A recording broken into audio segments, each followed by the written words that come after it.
Salam sejahtera bagi kita semua. Shalom, Om Swastiastu, Namo Buddhaya, dan salam kebajikan. Perkenalkan, kami dari Delegasi Pertama Universitas Surabaya dengan saya Olivia Clarissa selaku pembicara pertama, Jovita Bunga selaku pembicara kedua, dan Dianya Sarah selaku pembicara ketiga. Yang mana dalam kesempatan kali ini, kami akan memaparkan poin-poin ketidaksetujuan kami terkait dengan pelaksanaan Pilkada 2020 di era new normal. Adapun hal yang melatar belakang pembahasan ini ialah dengan lahirnya Perpu nomor 2 tahun 2020 yang telah disahkan dalam Undang-Undang nomor 6 tahun 2020 yang menghendaki pelaksanaan pilkada di bulan September dan berpotensi ditunda ke bulan Desember dan akan ditunda kembali ketika pelaksanaannya tidaklah dimungkinkan di bulan Desember. Yang apabila kita kaitkan dengan era new normal, maka pelaksanaan Pilkada 2020 ini haruslah menerapkan protokol kesehatan guna untuk mencegah adanya penularan akan virus COVID itu sendiri. Perlu kita garisbawahi bersama bahwa konteks Pilkada di tahun 2020 ini merupakan pelaksanaan Pilkada yang dilakukan secara langsung yang sesuai dengan apa yang telah diinstruksikan oleh Arief Budiman, Ketua KPU RI sendiri. Sehingga tim kami tidaklah akan membahas mengenai pilkada tidak langsung. Pun dalam pembahasan ini, tim kami tidaklah akan membahas mengenai pilkada 2020 haruslah dilaksanakan atau tidak. Namun menjadi titik pembahasan kami ialah pilkada 2020 haruslah dipaksakan untuk dilaksanakan ataulah perlu untuk ditunda. Adapun urgensi kami untuk menolak pelaksanaan Pilkada 2020 di era new normal ini landaskan pada 3 landasan. Yang pertama landasan filosofis, yang kedua landasan yuridis, dan yang ketiga adalah landasan sosiologis. Masuk pada landasan filosofis, sila kelima Pancasila menyatakan keadilan sosial bagi seluruh rakyat Indonesia, yang mana segala peraturan sudah seharusnya bermuara pada masyarakat Indonesia yang adil dan makmur, baik secara lahiriah maupun secara batiniah. Namun di sini kami tidak menemukan adanya pengutamaan kepentingan umum ketika pelaksanaan Pilkada 2020 dilaksanakan di tengah pandemi. Dalam pelaksanaannya, Pilkada 2020 belumlah menyentuh masyarakat dan memberikan dampak yang langsung dan nyata kepada masyarakat yang hal ini tidak menunjukkan adanya keadilan bagi masyarakat Indonesia. Secara yuridis, UU nomor 6 tahun 2020 yang menjadi payung hukum pelaksanaan Pilkada 2020 di era new normal, di mana salah satu pasal di dalamnya, pasal 201A, merupakan kebijakan hukum terbuka yang menunjukkan adanya potensi penundaan ketika pandemi COVID-19 belumlah berakhir. Di sini kami sebagai tim kontra melihat adanya keraguan dan ketidakpastian dari pemerintah ketika pelaksanaan Pilkada 2020 ini dilaksanakan di tengah pandemi.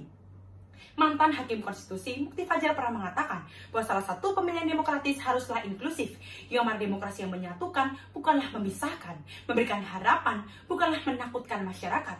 Namun, ketika Pilkada 2020 ini ternyata menuai pro dan kontra dalam masyarakat, hal ini menunjukkan adanya demokrasi yang sedang berlangsung justru menakutkan masyarakat bukanlah memberikan harapan, memisahkan masyarakat bukanlah menyatukan masyarakat. Secara sosiologis pun, kami pun meragukan ketika Pilkada 2020 ini dilaksanakan akan menimbulkan permasalahan-permasalahan baru yang terkait dengan kampanye yang sangat dibatasi ataupun terkait dengan partisipasi masyarakat yang menurun yang akan bermuara pada kualitas calon dan kualitas hasil pilih yang akan semakin memburuk. Sehingga tim kami akan membawakan 2 justifikasi nyata mengapa Pilkada 2020 di era new normal merupakan langkah yang gegabah dari pemerintah. Di mana justifikasi yang pertama ialah ketika Pilkada 2020 dilaksanakan di era new normal, maka tersebut akan menurunkan kualitas demokrasi dan hasil pilih di Indonesia. Dan justifikasi yang kedua ialah terkait dengan mekanisme. Perihal kualitas akan dibawakan dan dipaparkan oleh pembicara kedua dari tim kami, dan perihal mekanisme akan dibawakan secara komprehensif oleh pembicara ketiga dari tim kami. Melanjutkan argumentasi yang telah dipaparkan oleh pembicara pertama dari tim kami, ketika melihat pada keadaan sekarang, sekurang-kurangnya terdapat 3 persyaratan penting dalam menyelenggarakan Pilkada 2020 di era new normal. Yang pertama ialah tingkat wabah pandemi harus terkendali. Namun ketika kita lihat di Indonesia, hingga saat ini tingkat wabah pandemi tiap harinya telah menyentuh angka 4.600 kasus. Yang mana ketika merujuk pada pasal 201A ayat 3 Undang-Undang nomor 6 tahun 2020 mengatakan bahwa bila pada bulan Desember nanti pilkada masih belum dapat diselenggarakan, maka dapat ditunda kembali sesuai dengan prosedur yang ada. Dari ayat tersebut telah menggambarkan sebuah keraguan-raguan dari pemerintah, yang mana pemerintah pun mengamini bahwa pilkada ini merupakan suatu hal yang sangat tidak relevan dan dapat membahayakan nyawa banyak orang. Dan yang kedua, ketika hendak menyelenggarakan pilkada ini, idealnya pemerintah harus menyiapkan sebuah protokol yang ketat dan telah menyediakan jumlah TPS yang banyak. yang berarti sumber daya keuangan, manusia, ruangan, dan juga sarana telah disediakan 2 kali lipat lebih banyak. Sedangkan ketika melihat pada jumlah daerah yang akan melaksanakan pilkada nanti, ada 270 daerah, dan juga melihat sisa waktu yang ada dari September hingga Desember nanti, tersisa 3 bulan lagi, pemerintah tidak mungkin dapat memaksimalkan pekerjaannya. Apalagi ketika melihat keadaan yang ada sekarang, masih begitu banyak pekerjaan rumah pemerintah yang lebih urgent daripada pilkada ini, seperti mengurangi angka penyebaran COVID dan juga berusaha untuk meningkatkan kembali perekonomian di Indonesia. Justru dengan melakukan pilkada ini, fokus pemerintah akan terpecah sehingga baik penyelenggaraan pilkada ini maupun pekerjaan rumah lainnya tidak akan dapat tercapai dengan maksimal. Sehingga pemerintah tidak perlu untuk terkesan memaksakan penyelenggaraan pilkada 2020 ini. Dan yang ketiga, menyelenggarakan pilkada ini juga harus memiliki sebuah lingkungan politik yang kondusif, di mana pasangan calon yang bersaing dan juga para pendukungnya harus dapat menerima batasan yang diberikan oleh pemerintah kepada mereka, termasuk di dalamnya ialah sebuah mekanisme kampanye. Namun, mekanisme kampanye yang telah berlangsung di Indonesia selama berpuluh-puluh tahun tentunya akan mengakibatkan sebuah kultur shock kepada setiap pihak apabila kampanye tersebut akan diubah kepada kampanye yang berbasis online.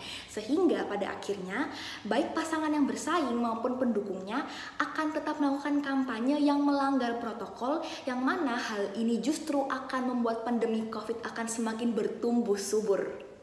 Memahami pilkada harus secara komprehensif dari awal ke mekanisme kampanye dan juga pada hari H pencoblosan. Dalam kaitannya dengan keseluruhan proses tersebut, pelaksanaan pilkada 2020 ini akan menurunkan kualitas dari demokrasi. Yang dimaksudkan ialah partisipasi masyarakat yang akan menurun. Sebagaimana yang telah kita ketahui, Eugene Early mengatakan bahwa hukum yang baik adalah hukum yang hidup dalam masyarakat. Hasil survei Carta Politika menunjukkan bahwa 54,2% responden tidak setuju pilkada 2020 tetap diselenggarakan. Artinya, pilkada yang merupakan pesta rakyat tidak akan melibatkan keterlibatan masyarakat secara utuh. Berkenaan dengan hal tersebut, tanpa adanya wabah pandemi saja, partisipasi pemilih pada pilkada masih tidak maksimal, ialah 74%. Apalagi sekarang, dengan adanya 54,2% masyarakat yang tidak setuju dengan adanya pilkada, maka akan semakin banyak pula masyarakat yang akan golput, sehingga pemimpin yang akan terpilih nantinya tidak akan merepresentasikan suara rakyat secara utuh dan penuh. Dengan kata lain, pilkada ini merupakan sebuah kemunduran demokrasi. Maka kita mendapat sebuah kesimpulan bak dari 3 syarat di atas, yaitu tingkat wabah pandemi yang harus terkendali, kesiapan sarana dan prasarana, maupun lingkungan politik yang kondusif, serta dari kualitas demokrasi. Pelaksanaan pilkada 2020 ini merupakan sebuah langkah yang tidak bijak dan sangat amat gegabah. Selanjutnya, kami akan memberikan sebuah mekanisme mengapa penundaan pilkada lebih baik, lebih bijak, dan lebih tepat daripada mengadakan pilkada 2020 di era new normal, yang akan disampaikan secara komprehensif oleh pembicara ketiga dari tim kami.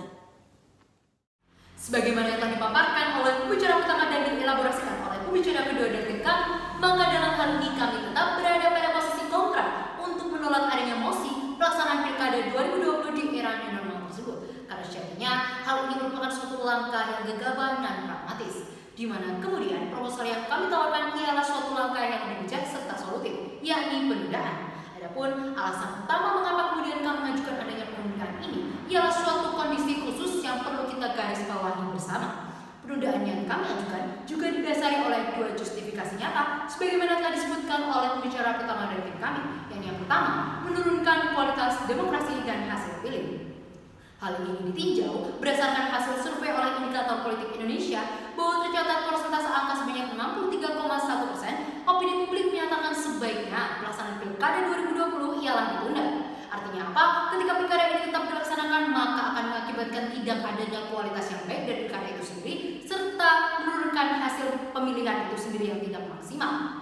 Adapun hal ini disebabkan oleh adanya suara yang terekam bukanlah suara mayoritas masyarakat, partisipan menurun, serta berpotensi menciderai adanya hak asasi manusia berupa hak politik dan hak kesehatan warga negara untuk memilih dan dipilih. Adapun realita yang dimungkinkan terjadi ini ialah suatu hal yang inkonsistensi manakala kita mendengar pernyataan dari juru bicara Presiden Fajrul Rahman bahwasanya Pilkada 2020 ialah suatu yang mencerminkan demokrasi rakyat atau kedaulatan rakyat. Lantas, akankah kemudian pemenuhan kepentingan demokrasi rakyat tersebut dibenarkan manakala menjadi bumerang bagi rakyat itu sendiri? Justifikasi kami yang kedua ialah berkaitan dengan mekanisme atau teknis pelaksanaan dari Pilkada 2020 itu sendiri. Sebagaimana telah dijelaskan oleh pembicara kedua dari tim kami, ialah dilaksanakan secara langsung, di mana hal ini menjadi pemicu adanya pelanggaran protokol yang mana ditemukan oleh Badan Pengawas Pemilu. Tercatat sebanyak 243 dugaan pelanggaran protokol, bahkan hanya dalam tahapan pendaftaran bakal pasangan calon itu sendiri. Yang ditindaklanjuti dengan adanya data dari Kementerian Dalam Negeri mencatat 59 papasan tersebut terkonfirmasi COVID-19 yang tersebar di 21 provinsi. Vox Populi Vox Dei, suara rakyat ialah suara Tuhan, di mana kemudian sudah barang tentu seharusnya pemerintah memberikan perhatian terhadap adanya suara masyarakat itu sendiri yang menolak akan adanya pelaksanaan Pilkada 2020. Sebagaimana pula yang disampaikan oleh Profesor Sachipto Raharjo bahwasanya hukum untuk manusia bukan manusia untuk hukum. Pilkada yang merupakan suatu teori yang biasa dilaksanakan dalam keadaan normal tidak semata-mata kemudian dapat kita laksanakan atau implementasikan dalam keadaan khusus seperti ini. Karena selama-lamanya sejatinya teori ini adalah ideal. Namun apabila kemudian dihadapkan dengan implementasinya, bukankah seharusnya kita melihat pada adanya suatu realitas sosial yang ada? Adapun tujuan dari pengajuan penundaan yang kami tawarkan ini ialah sebagai upaya preventif dari adanya keberlanjutan penambahan kasus akibat klaster pilkada ini. Hingga pada akhirnya, perdebatan tanpa solusi ialah retorika belaka. Maka kemudian kami paparkan solusi dan mekanisme kami yang dikonsepkan atas suatu penundaan, di mana kemudian secara komprehensif kami menyusun adanya solusi dan mekanisme kami didasarkan pada 3 unsur sistem hukum guna menciptakan efektivitas hukum itu sendiri sebagaimana disampaikan oleh Lawrence and Friedman, yang pertama, struktur hukum, substansi hukum, dan budaya hukum. Solusi yang pertama ialah berdasarkan segi struktur hukum, yakni berfokus terhadap para pihak penyelenggara agar lebih optimal dengan mekanisme berupa adanya peran aktif dari berbagai pihak, dengan pembiayaan peran dari pemerintah dalam hal mengoptimalkan kembali penanganan COVID-19 bersama dengan gugus tugas tiap daerah dengan adanya evaluasi berkala, di mana hal ini kemudian dapat menjadi tolak ukur dari kesiapan pihak KPU sebagai penyelenggara pilkada, kesiapan KPU baik dalam hal sarana prasarana atau penyusunan protokol kesehatan yang ditunda terlebih dahulu. Untuk sekarang ialah menunda segala tahapan pilkada yang telah terjadi.